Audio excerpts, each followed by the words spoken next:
Beloved, beloved, we give praise to the only wise God, the one who has come but yet still to come. We're still on our theme, empowered for his purpose.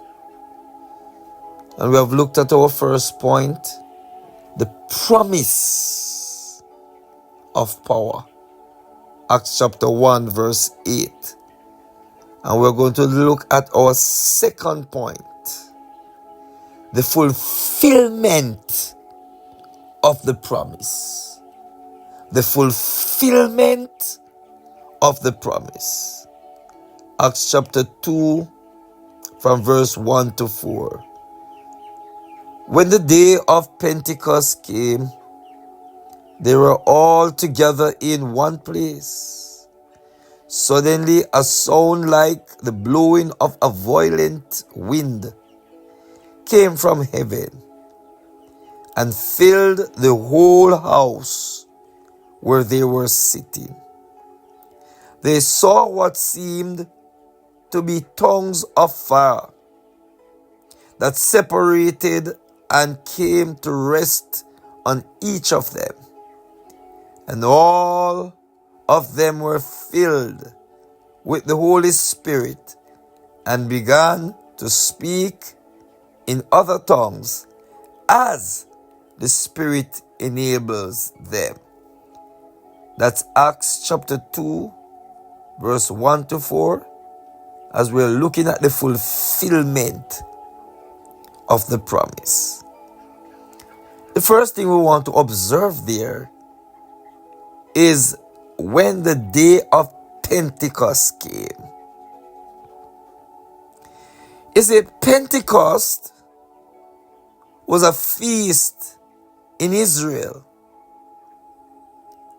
And it's here that God chose to pour out his Holy Spirit in a dramatic way, I believe, fulfilling the promise from Acts 1 verse 8.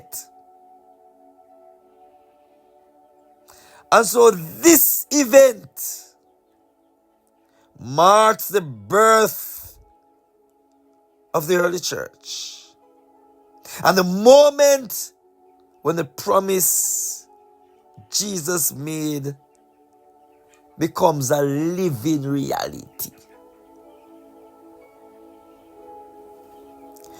You see, many people promise you things and don't fulfill it.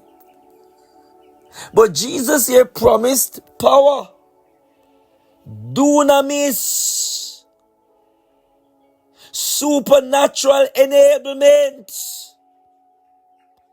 and it was delivered on the day of Pentecost. Empowered for his purpose. Believers, as we close, you're not ordinary. You are extraordinary. Because the Spirit of God lives in you.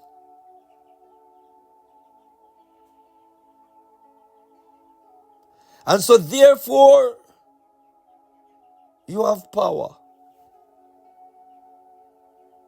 Power to show forth for his glory.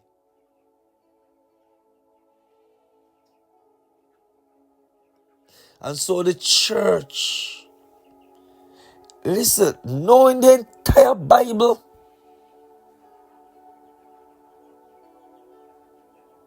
is not saying you're empowered. We have to active access the ministry of the Holy Spirit. A lot of Christians will say and acknowledge, yes, the Holy Spirit lives in us. But when problems come, Are you plugged in? Uh, uh, can you lean into the supernatural? Can you command the mountains to become plains? And the devil has successfully dampened a lot of churches and people. And we're walking in our own strength. And that's why the world has been battering us. I mark my life, or the life rather, of the disciples, the apostles. The same spirit that is in them, it is in me, it is in you. So nothing is impossible. We don't want to talk that there is power. We don't want to read that there is power. We don't want to only teach that there is power. We want to walk in the power.